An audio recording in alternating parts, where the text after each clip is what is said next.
মারামারিতে জড়িয়েছেন সরকার ও বিরোধী দলের কয়েকজন এমপি। দর্শক, আপনারা দেখতে পাচ্ছেন ব্যারিস্টার সুমনকে কিন্তু আটকে দেওয়া হয়েছে। সংসদ শেষে বাড়ি যাওয়ার পথে কিন্তু তাকে আটকে দিয়ে তার গাড়ি কিন্তু ভাঙচুর করা হচ্ছে এবং তারা কিন্তু ভয়ঙ্কর।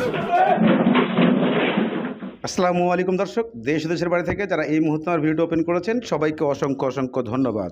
দর্শক, প্রথমেই দেখবেন শিরোনাম। আজকের শিরোনামে ব্যারিস্টার সুমনের গাড়িতে হামলা এবং অফিসে মারধর করা হয়েছে। কিন্তু কি কারণে এই জিনিসটা আজকে বিস্তারিত আপনারা জানতে পারবেন মূল ভিডিওতে। তবে এখন শুনবেন বিস্তারিত। ব্যারিস্টার সুমনের গাড়িতে হামলা করা এই ঘটনাটি কতটুকু সত্যতা যাচাই করে আপনাদেরকে আজকে দেখানো হবে এবং ব্যারিস্টার সুমনের গাড়িতে হামলা করেছে এটা নিয়ে পুরো বাংলাদেশ বর্তমান প্রচার হয়ে গেছে ইউটিউব জগৎটাই। কিন্তু আসলে কি ব্যারিস্টার সুমনের গাড়িতে হামলা হয়েছিল নাকি এটা একটা গুজব? ব্যারিস্টার সুমনের অফিসে হামলা হয়েছে, মারামারি হয়েছে, এটা কতটা সত্যতা এই যাচাই আজকে বর্তমানে আপনাদেরকে ভিডিওর মাঝে দেখাবো এবং ব্যারিস্টার সুমনের কিছু প্রুফ এবং কিছু কথা আপনাদেরকে শোনাতে হবে যে মূলত আসলে এই দ্বন্দ্বটা কী নিয়ে সৃষ্টি হয়েছে এবং ব্যারিস্টার সুমনের গাড়িতে হামলা করেছে এটা কতটুকু সত্যতা আছে এর মাঝখানে। চলুন আমরা ব্যারিস্টার সুমনের কিছু কথা শুনে আসি, তাহলেই বুঝতে পারবেন। আমার যতদিন সক্ষমতা আছে এক সেকেন্ডও মানুষকে কষ্ট দিব না। এই জন্যই তো মানুষ আমার নেতা বানাইছে, এত ভোট দিয়ে নেতা বানাইছে। আর এখন তো আমি আমার বাপের টাকা দিচ্ছি না, তো এটা তো রাষ্ট্রের টাকাই আমি রাষ্ট্রের মানুষকে দিচ্ছি, সরকারের টাকা সরকারের মানুষকে দিচ্ছি। আমি সিদ্ধান্ত নিয়েছি চুরিটা খালি করবো না। একজন চেয়ারম্যান আপনার বিষয়ে যে একটি অভিযোগ লিখছেন, এই বিষয়ে আপনি কি বলবেন? আমি আমার এলাকার মানুষকে তো আহ্বান জানাইতেই পারি যে ভাই কোনো দুর্নীতিবাজকে ভোট দিয়েন না, কোনো মাস্তানকে ভোট দিয়েন না, কোনো খারাপ লোককে ভোট দিয়েন না। এতে যদি কেউ মনে করে যে আমি তারে বলছি তাহলে এটা তো দুঃখজনক, কারণ উনি তো আমার জানা মতে উনি তো এইরকম না। তারপরে যদি মনে করেন আমি দুর্নীতিবাজ বললে, মাস্তান বললে, এগুলা বললে যদি উনারও করার নাই, আমি তো এই এলাকার এমপি। সুতরাং ভালো মানুষ যেন নেতা হইতে পারে, ভালো মানুষ যেন কাজ করতে পারে। ভালো মানুষ তো আমি বলি না যে উনি অমুকরে বানান।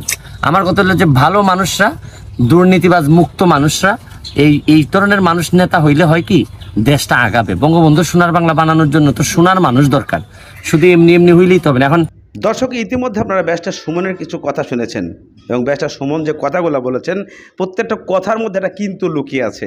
ব্যারিস্টার সুমন বলেছেন যে শত্রুতা আমি জেনে শুনে কারোর সাথে করি না, তবে কেউ যদি শত্রুতা করতে আসে তাকে আমি ব্যারিস্টার সুমন ছেড়ে দেব না। তবে আমি কখনোই অসৎ মানুষকে পক্ষ হব না এবং অসৎ মানুষের পক্ষে আমি কখনো দাঁড়াবো না।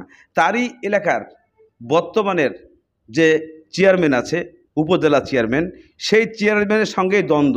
কারণ ব্যারিস্টার সুমন আপনারা জানেন যে অন্য একজন নবনিযুক্ত নিউ চেয়ারম্যানের পক্ষে কাজ করতেছেন, প্রার্থীর পক্ষে, এবং সে শুধু ঘোষণা করেছিলেন যে আপনারা যে জিনিসটা ভালো সেটাকে বেছে নেবেন।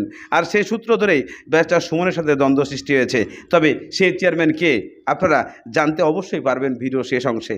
এই চেয়ারম্যান আর কেউ নয়, আপনারা অবশ্যই ইতিপূর্বে ইঙ্গিতে জেনে গেছেন যে এই বিমান পর্যটক মন্ত্রী যে মাহবুব আলিয়া ছিল তারই এগুলো আমলা চামলা, তারই সব কিছু এই ছেঁচড়ামু। চলুন আমরা ব্যারিস্টার সুমনের আরও কিছু কথা শুনে আসি। ধরেন আমি নিজের সৎ দাবি করি করে আমি ঢাকা গিয়ে বসে থাকলাম, তারপর মনে করলাম যে আচ্ছা যা ইচ্ছা হোক, যে যেভাবে পারে নেতা হোক, আমার কি আসে যায়। কিন্তু আসলে আমার নেতা বানাইছে মানুষ যাতে সব কিছুতে আমার আসে যায়।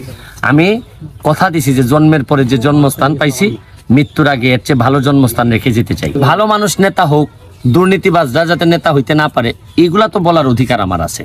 কারণ আমার চোখের সামনে আমার এলাকা ধ্বংস হবে, নষ্ট হবে, এটা আমি যদি না বলি, ধরেন তার মানুষ যে সিদ্ধান্ত নিবে এটার প্রতি আমার সম্মান আছে। যেই নেতা হবে তার সাথে আমি কাজ করব, এটা তো আমার ব্যক্তিগত কোনো শত্রুতা কারোর সাথে নাই।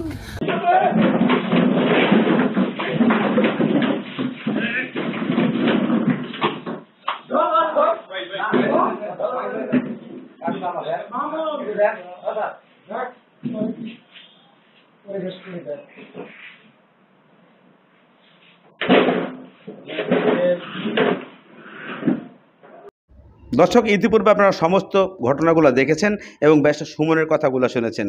এই কথার সত্যতা কতটুকু প্রমাণ পেয়েছেন, এই প্রমাণটুকু অবশ্যই আপনাদের মিলছে যে ব্যারিস্টার সুমন তার এলাকায় উপজেলা নির্বাচনের যে প্রার্থী আছে তাকে নিয়ে কথা বলায় এই বিধানটা ঘটেছিল এবং এই গ্যাঞ্জামটা হয়েছিল। কিন্তু সেই ব্যক্তি আর কেউ নয়, আপনারা সবাই জানেন। কিন্তু ব্যারিস্টার সুমনের সাথে এই জিনিসগুলো করছে। যদি ব্যারিস্টার সুমন এর প্রতিক্রিয়া দেখায়, কি এর ক্ষমতা দেখায়, পারবে এই চেয়ারম্যান ঠিক রাখতে? পারবে কি এই চেয়ারম্যান কোনো কারণে চেয়ারম্যান হতে? কখনোই সম্ভব নয়। কারণ ব্যারিস্টার বর্তমানে একজন সাংসদ এবং উনি এমপি সাহেব, তার অনেক কিছু ক্ষমতা আছে। একজন উপজেলা চেয়ারম্যান, তার এই ক্ষমতা কি দিয়ে দেখায়? এটাই প্রশ্ন হয়ে দাঁড়িয়েছে। ব্যারিস্টার সুমন কি এই উপজেলা চেয়ারম্যানের প্রতিশোধ নেবে, নাকি তাকে ভালো মানুষের রূপটা দেখাবে? আর যদি ব্যারিস্টার সুমন তার অরিজিনাল রূপটা দেখায়, খারাপ রূপটা দেখায়, তাহলে এই চেয়ারম্যান কোথায় চলে যাবে? আপনারা কমেন্টে জানাবেন। দর্শক, আজকের মতো এখানেই শেষ করছি। ভালো থাকুন, সুস্থ থাকুন, দেখা হবে পরবর্তী ভিডিওতে।